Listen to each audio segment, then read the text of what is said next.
This month, we're taking a look at some of the most common and unique New Year's resolutions. Every year, more and more people try to improve their sleep. So in this week's Courtney's Corner, I stopped by a sleep lab and got some great tips on how to get a good night's sleep.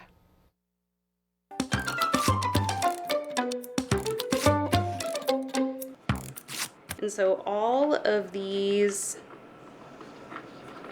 wires connect to different parts. Each wire tells us something about our sleep. That's the occipital region, Okay. and that's usually where you'll first see the initiation of sleep. From your brain waves to your breathing. There are microphones in the room as well so that we can hear if the person is snoring, and there's a snore sensor that shows vibrations whenever the person is snoring. The lab even tracks your leg movements. Sometimes leg movements can indicate that the person has restless leg syndrome or periodic limb movement disorder.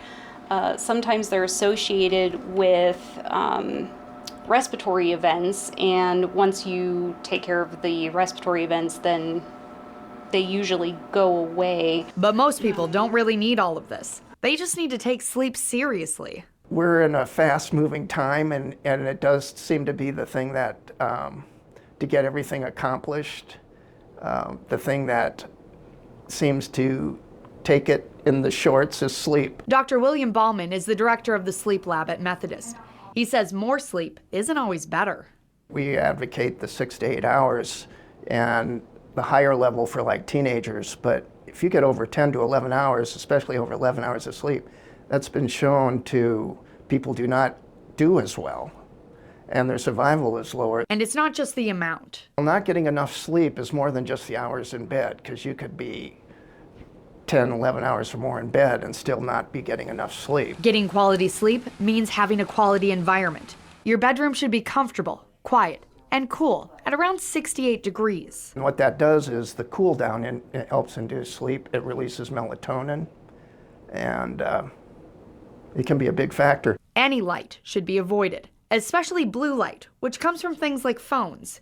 Even if you have to sleep when the sun is up, Dr. Bauman says there are things you can do. When you're done working, even driving home, you should wear dark glasses.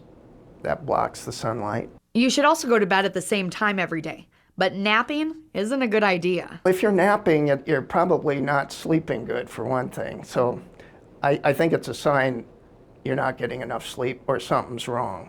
If you occasionally nap, that's okay, but anything over 30 minutes can cause problems. Your nap will get into deeper stages of sleep, and it's called sleep inertia, and you'll actually wake up and feel worse. If you're still struggling day to day, it may be time to see a professional.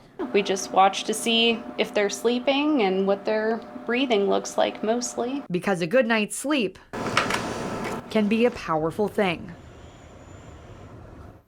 Dr. Bauman says winter is actually the worst time for sleep because we don't have as much sunlight to activate our circadian rhythms.